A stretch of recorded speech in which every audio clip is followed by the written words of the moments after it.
Welcome back to the channel. My name's Big John, and I hope everything's going well for you. We're going to start a little something a little different today. We are going to start going over some things in a book I've got.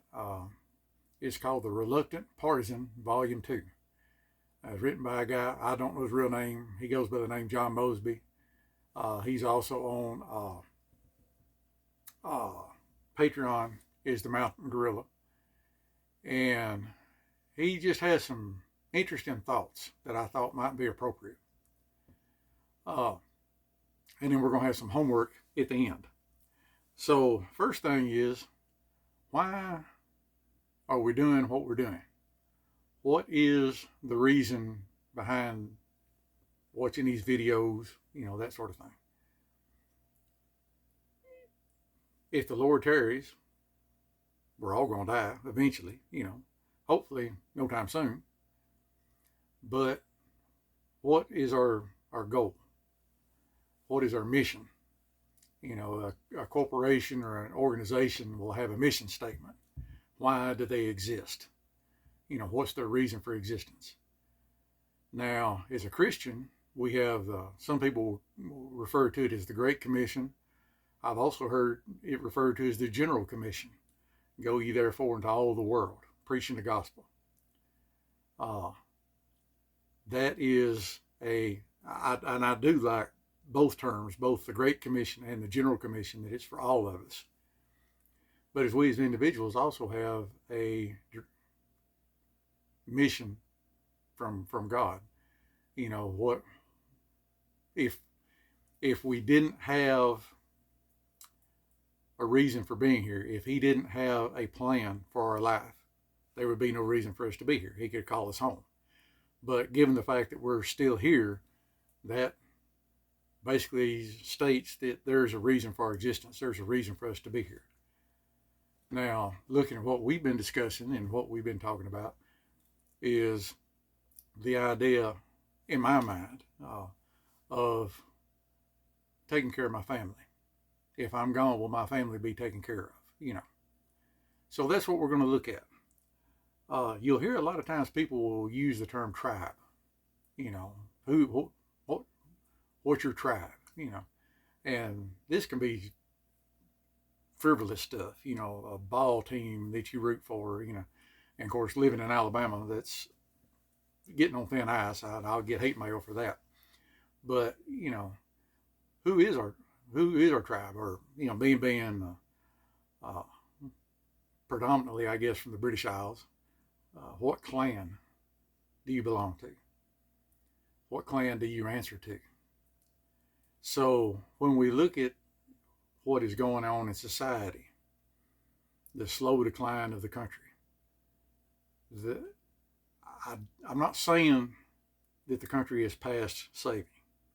Outside of true Holy Ghost sent revival, I don't believe there's any hope. That's not to say it couldn't take place, but it's not looking promising right this minute. But I'm not talking about reestablishing the federal government in the image of our founding fathers, as much as I would enjoy that, being able to get to that point. But taking our tribe, our clan, our band, our sept, however you want to refer to it, our families, and insulating them from this slow decline of our society. How do we protect? How do we support each other? And so John Mosby, and I'm not going to read all of it, but he had, and I just printed it out because he says it a lot better than I would ever be able to. But he says, if you think you're going to be able to band together with a bunch of your fellow rugged individualists, with each of you always putting your own self-interest first, and still expect them to come to you in your time of need as part of some mutually beneficial transaction, you're retarded. And I won't use the adjective he put in front of that. There is little of this type of loyalty in our culture and community. Social norming has made it abnormal to hold this level of loyalty to anyone, including our blood kin. Of course, as survivalists, we're focused on survival, right? Giving your life for someone else doesn't really lead to survival unless you're willing to place your kith and kin above yourself in importance. Perhaps going to the aid of my kinsmen will serve to protect my family even if I die, whether through the destruction of an enemy's ability to project force that would harm my family, or through ensuring the continued loyalty of the entire clan, who will provide for and protect my family in my absence. This is why tribe is an inappropriate term, as it is so often applied in survivalist and the 3% circles. The type of loyalty required for the blood oath level of commitment is not developed over the, well, I won't use that word either, internet. It's not even something that can be built at a monthly get-together / training weekend. This is the type of commitment that can only be built on trust. It must be developed based on constant, continuous interpersonal contact and interaction. You have to know that your kinsman will be true to his oath, because you see him living the values he claims to possess on a daily basis. You have to know what those values are and that they are parallel to your values, not because he tells you what they are or because he's gifted with a silver tongue, but because you see him living those values on a daily basis. I really like how he put that. You know, people say, well, I've got X number of friends on Facebook, or I've got, as a content creator, I've got X number of people following me. Or I watch so-and-so on TV on Sunday mornings. Well, when it's 1 o'clock in the morning and you've got bad news, you call brother so-and-so on the network and see if he'll come to the hospital. If it's 1 o'clock in the morning and you need help, you call your buddy on Facebook, or you text your buddy on, or message your buddy on Facebook that lives 5 states over to come help you. It ain't gonna happen. You need a local group of people. And how do we develop this? Well, first thing, who's your family? Who's your kinfolk? You know, he uses the term kin and kith and kin. Kin is who your blood relations are. You're related to them by blood or by marriage. The kith are people who are known to you. Now, they may not be blood related, but you've known them, maybe you've known them all your life. You may even call them uncle or aunt, and they ain't no kin in one sense, but you know them. This is your tribe. This is your clan. This is who you lived before, and they lived before you. Now, people talk about, well, I'm a member of this MAG, this mutual assistance group, and we're bugging out to here. What about grandma? Grandma gonna bug out with you? What about your great aunt that's in a wheelchair? She gonna bug out with you? Now, I'm gonna be honest with you, and I may ruffle some feathers and I may hurt some feelings, but I don't apologize. But if you're the type of person that'll leave your kinfolk, I got no use for you. I don't want you. You know, I can have all the best plans known to man, but if I leave my parents, who are 83 and 80, or I leave my wife's grandmother, which honestly I know she's older than Daddy. I think she's 90. Well, I ain't much of in my mind, I ain't much of a man. I ain't much of a person. So who's our tribe? First off, it's our family. Does that mean I like all of them all the time? Why, no. I don't get along with myself most of the time, much less anybody else. But that don't change nothing. They still my kin. Now, how do I meet other people that are like-minded?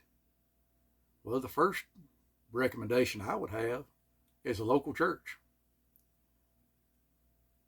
Our church has taken care of us and helped us in my sickness.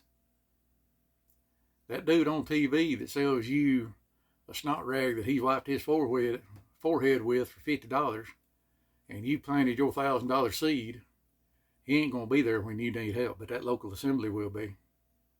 They'll pray for you. That pastor, if he's worth his salt, he'll have sleepless nights praying for you and your family. That's who you build your group around. Another place you might think about, and maybe you don't homeschool. We homeschool our daughter, have the entire time she's been in school. A lot of like-minded people Go she's in a co-op. They meet tomorrow. A lot of like-minded families go to that co-op. Some of them are doctrinally in line with what we believe biblically. Some ain't, but still good people. Might not be a bad place to meet folks that could help you in a time of need. I don't know if I've said it on the videos yet. Anybody that's been around me any length of time have heard me say it. But John Mosby here, he brings up the phrase, blood's thicker than water. And I've heard that all my life. Your blood kin. Yes, absolutely. Agreed 100%. But that ain't what the oath means. We've got it backwards.